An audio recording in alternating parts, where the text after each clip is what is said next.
Bonjour à tous, j'espère que vous allez bien. On se retrouve aujourd'hui pour une vidéo sur Fidji qui a été victime d'une énorme arnaque à Dubaï.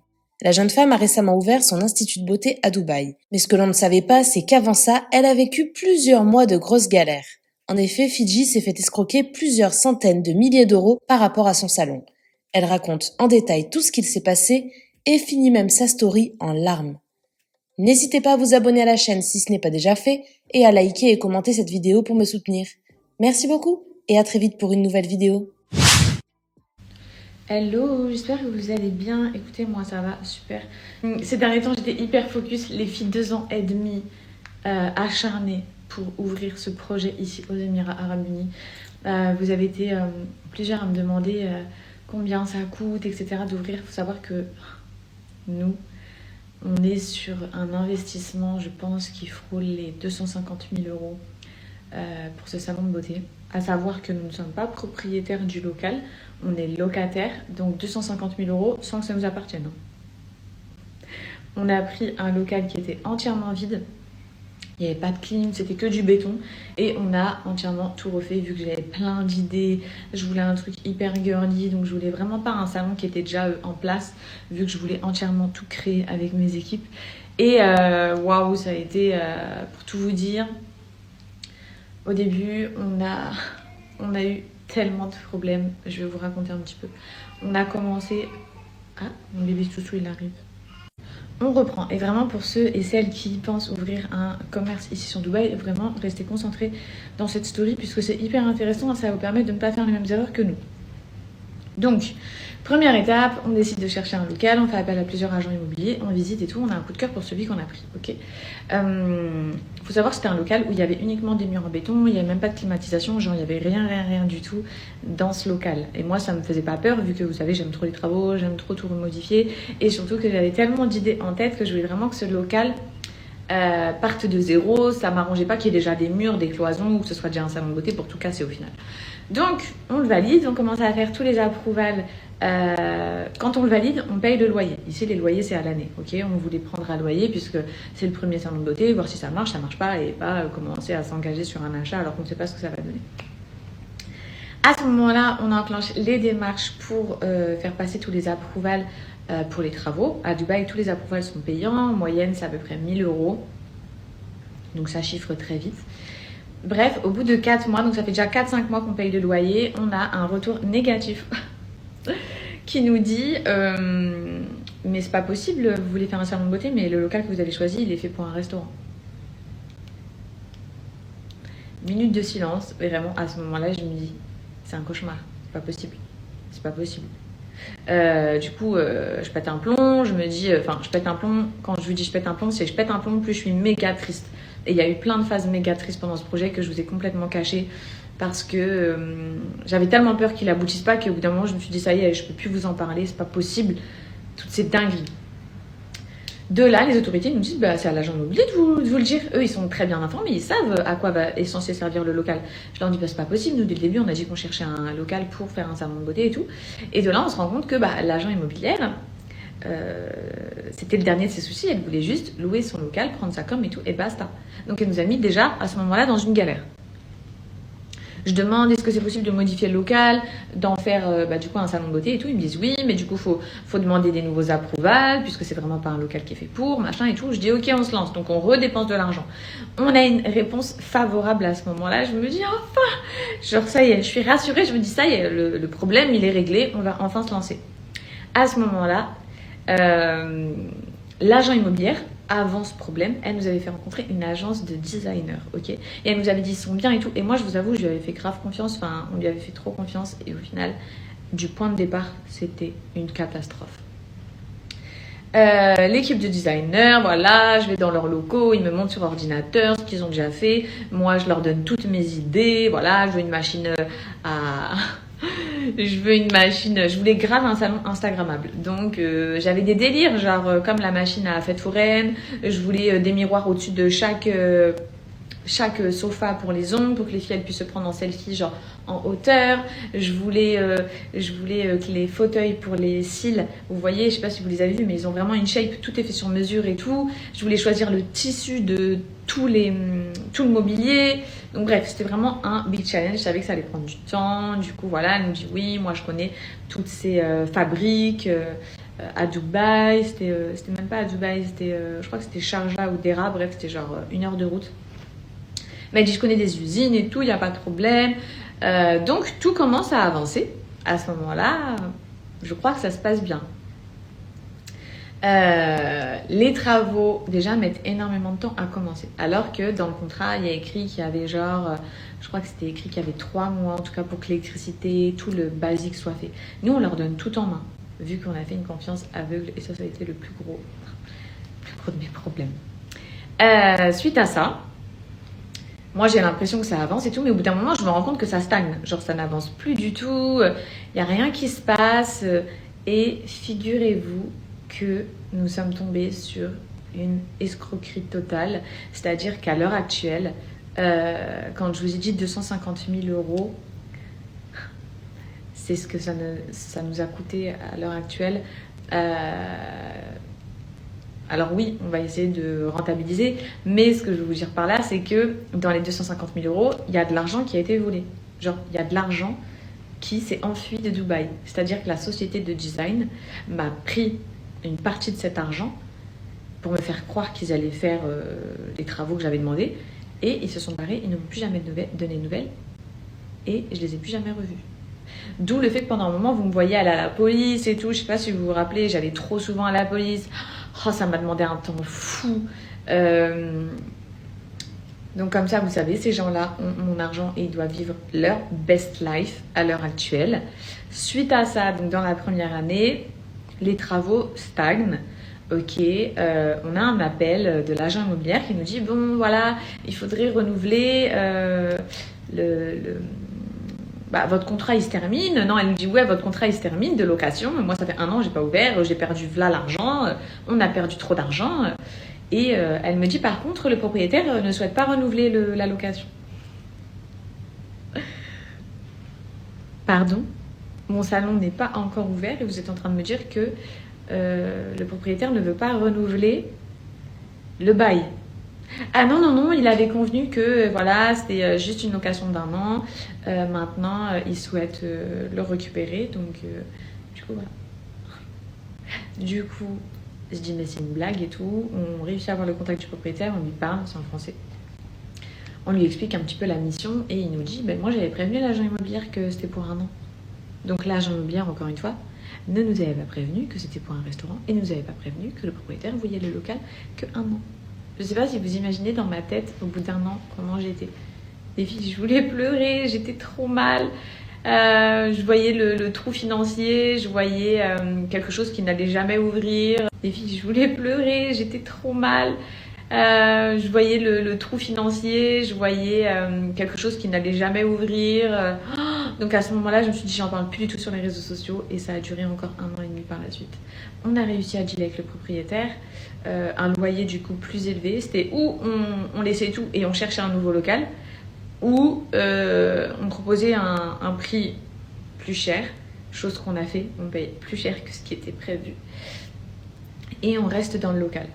Du coup, on décide de faire ça parce que, vas-y, c'est trop une perte monumentale. Les travaux ont quand même commencé. Il y a la clim, il y a des trucs et tout. Il me manquait aussi, à ce moment-là, tout le mobilier. Donc le mobilier, on n'a plus de nouvelles et tout. On se rend dans les usines. Puisque moi, je me souviens que la designeuse, puisque c'est une femme, quand elle avait voulu se saucer et qu'elle m'avait montré les usines et tout, elle m'avait emmenée la première fois. Et moi, vous savez, je suis sur les réseaux, donc elle le savait pas, mais je filmais tout. Du coup, j'ai retrouvé dans ma pellicule toutes les vidéos, j'ai zoomé, j'ai mis sur Google Maps les images, j'ai retrouvé la localisation au milieu du désert à Dera, à Sharjah, et on s'est pointé là-bas. Et là, on a fait scandale, on a vraiment pété un plomb. Ça c'était genre au bout d'1 an et demi avec Anas, Sabrina. On arrive là-bas et la fabrique nous dit écoutez, oui, j'ai votre mobilier, il est fini depuis 8 mois. Je dis mais la designeuse Il nous a dit que vous mettiez beaucoup de temps parce que c'était pas fini, parce que vous aviez des délais, machin. Et ils nous disent non, pas du tout. Nous, ça fait 8 mois qu'on attend juste d'être payé. Et moi, je devais pas les payer eux, je devais payer la designeuse qui dispatchait l'argent partout, vous comprenez? Là, je me dis, c'est une plaisanterie. Du coup, on leur explique tout. On leur dit, s'il vous plaît, on leur montre les paiements, laissez-nous partir avec le mobilier, on doit ouvrir. Ça fait 1 an et demi qu'on est en perte, qu'on a le local qu'on paye dans le vide, la 2e année et tout. Et il me dit, mais moi, je peux rien faire, puisque moi, ils m'ont payé le prépaiement pour commencer la fabrication de votre mobilier, mais j'ai pas la fin, donc je peux pas vous le livrer. À ce moment-là, ils appellent ma designeuse et elle leur répond devant nous. Du coup, nous, on pète un plomb, on prend le téléphone et tout. Elle dit, ok, je vais vous payer et tout. Elle les paye devant nous. J'aurais fait un transfert et tout. Et par contre, elle leur dit, par contre, moi, je suis en litige avec eux, donc vous les livrez pas quand même. Vous êtes payés, j'ai pas de problème avec vous, mais vous les livrez pas quand même. Donc, je quitte. Et vraiment, c'était un carnage. Hein. Je quitte ces entrepôts comme ça, les filles. Et sur les réseaux, je faisais comme si tout allait bien. Je quitte tête baissée, trop triste, abasourdie. Et je vois tout mon mobilier que j'ai fait sur mesure. Je vois mes tissus, je vois tout. Et j'abandonne ça dans les fabriques. Je me dis, c'est pas possible. C'est un cauchemar. C'est un cauchemar. Et tout part de agent immobilier qui nous a pas dit pour le restaurant, qui nous a pas dit pour le loyer d'1 an, qui nous a mis en relation avec ses designers. Tout part du point de départ et ça a été un enchaînement catastrophique. Mais vas-y, je voulais y croire et tout. Je me disais, c'est pas possible, on n'a pas mis autant d'argent pour que ça n'aboutisse pas. C'est pas grave, c'est un risque à prendre de continuer et de perdre encore de l'argent, puisque faut savoir à Dubaï que, ok, tu renouvelles ton loyer, que tu payes 1 an, mais tu renouvelles ta société. Tous les ans, à Dubaï, tu renouvelles ta licence. Tu renouvelles ta société. Le prix de ta société, le prix de la licence qu'il faut renouveler, c'est le prix d'une société. Donc, tous les ans, ça te coûte à peu près... ça dépend du commerce, mais ça peut te coûter, je dirais, entre 5, je dirais, à 10 000 euros. Donc, on renouvelle la licence. On renouvelle compte bancaire, professionnel. On renouvelle tout. Et on est toujours bloqué. À ce moment-là, on finit par réussir à trouver un terrain d'entente, chose qu'on croit. Hein. On les fait venir à la maison, on a toute une discussion hyper, j'ai l'impression productive, même si on ne s'entend pas, vu ce qu'ils nous ont fait. J'ai l'impression qu'on va enfin trouver des solutions. Ils nous disent, vous inquiétez pas, oui, on était beaucoup occupés, on va vous arranger niveau prix, on va vous rembourser ça. Après ça, les filles, on ne les a plus jamais revues. On ne les a plus jamais revues. Ils nous ont plus jamais répondu et je ne les ai plus jamais revus. Je vais continuer tellement je suis abasourdie, je fais des pauses mais ça va être horrible en story. Du coup, je me dis c'est pas possible, on doit reprendre de toute urgence les choses en main. Sans cette équipe de designers, on va porter plainte et qui sait, Inch'Allah, peut-être que je récupérerai mon argent et si je ne la récupère pas, c'est comme ça m'apprendra pour la prochaine fois, mais de toute façon je peux faire quoi. Donc on prend tout en main et on se rend compte à ce moment-là, on fait tout pour ouvrir, parce que c'est eux aussi qui se chargeaient de toutes les démarches administratives, tous les documents, tous les approvals et tout. Et on se rend compte qu'en fait, on n'avait pas d'autorisation que les autorisations pour faire des rooms, des cabines dans notre salon, ils n'étaient même pas faites auprès des autorités, alors que le designer avait déjà fait les cabines. Je ne sais pas si vous vous rendez compte. Genre, il n'avait pas demandé les approvals, il avait fait tout ça à l'arrache. Sauf que nous, vu qu'on arrivait à la fin, on allait avoir un contrôle. Qui dit contrôle, un mec qui vient, il examine ton local et il voit que c'est pas du tout ce que eux, dans les autorités, ils ont. Il n'y a pas ça qui a été fait, Donc là, je me dis, waouh, du coup, ils sont hyper gentils avec nous, ils voient notre désespoir. On nous dit, écoutez, faites-nous des plans, là, envoyez-nous pour qu'on fasse des approvals, même si c'est déjà fait et tout. Rien que de raconter, ça me prend énormément d'énergie. Du coup, on fait tout ça. On se rend compte qu'il n'avait pas non plus fait les approvals pour la devanture, alors que nous, il nous avait dit c'est fait depuis tellement de mois, si ce n'est 1 an. Et il nous avait dit vous n'avez plus qu'à commencer la devanture, il n'y a aucun problème. En fait, ça n'avait jamais été fait. Donc du coup, ça rallonge des mois, puisque pour un approval, ça nous mettait plusieurs mois. Des mois. L'approval intérieur pour les cabines, l'approval extérieur, l'approval ensuite, il fallait tout ce qui est contrôle incendie. Tout ce qui était contrôle incendie, j'avais payé pour les extincteurs et tout. En gros, il fallait les mettre dans des endroits bien spécifiques du salon. C'est eux qui décident et tout. Et le mec qui était designer pour moi, m'avait dit oui t'inquiète tu peux te mettre dans le mur et tout nanana. Ça avait été mis dans le mur, au final ça avait été refusé et donc il m'avait dit pas de problème, je dois te déplacer ça et tout, mais par contre les travaux pour tout ce côté extincteur là, parce que tu fais appel à une société, c'est pas eux qui le font, c'est des sociétés spécialisées qui font tout l'aménagement anti-incendie et tout, c'est genre 1 500 €. Et je les paye. Sachez que ça n'a jamais été déplacé. Qu'ils ont aussi mis 1 500 € en plus qui était pour une autre société, ça n'a jamais été déplacé. Mais tous ces paiements-là, ils ont été faits quand je croyais en eux. Donc bref, les filles dingueries, tout ça pour dire qu'on a entièrement tout fini de nous-mêmes. On n'a rien lâché. En dehors de mes stories, j'étais tout le temps dans des trucs du gouvernement. J'étais dans tellement de papiers, j'étais dans tellement de peine. Dans tous les rendez-vous de la police, dans les enquêtes, les traductions, puisqu'à la police, il faut tout leur traduire en arabe littéraire, toutes les discussions WhatsApp, on allait dans des traductions qui sont valides pour les autorités. C'est pas genre tu traduis par n'importe qui ici.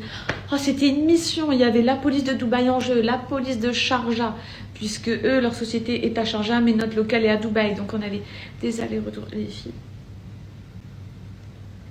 Et ensuite, tu avais les gens, c'est-à-dire nos familles ou nos amis autour de nous qui nous disaient bah alors c'est quand que ça ouvre? Ou vous le saviez pas et vous m'envoyez Fidji, on n'entend plus parler de ton salon de beauté, il ouvre quand? J'étais comme ça, au secours, ne m'en parlez plus. Et pour finir, alhamdoulilah, notre salon il a ouvert et je suis tellement fière, je suis tellement contente. Je suis tellement contente, mais vous pouvez pas imaginer tellement que ça a été waouh, genre trop épuisant, trop fatigant. J'y croyais plus. Et au final, bon, il a ouvert.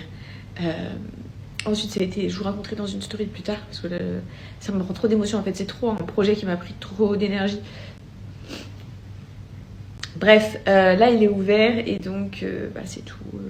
Je vous raconterai ensuite l'étape du staff, des employés, puisque c'est aussi compliqué ici quand tu recrutes du personnel, tu peux avoir des galères et tout, mais en tout cas à l'heure actuelle j'ai mon équipe, ça y est, c'est final, c'est pour ça que je commence grave à vous le montrer et tout. Je suis trop fière de moi, trop fière de nous, je suis trop contente et j'espère que ça fonctionnera, j'espère que celles qui sont sur Dubaï vous passerez nous voir avec plaisir, on vous chouchoutera.